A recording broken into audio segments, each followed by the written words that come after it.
thank you सबैले आकाशको टिमलाई थ्याङ्क यू भन तिमीहरूले आकाश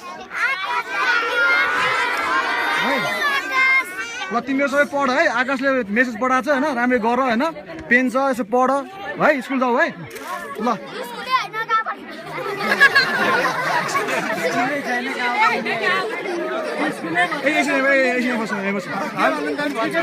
स्कुल पनि बनाइदिन्छ है स्कुलै भत्कियो कहाँ पढ्ने भने बच्चाहरूले स्कुलै छैन ठिकै त भने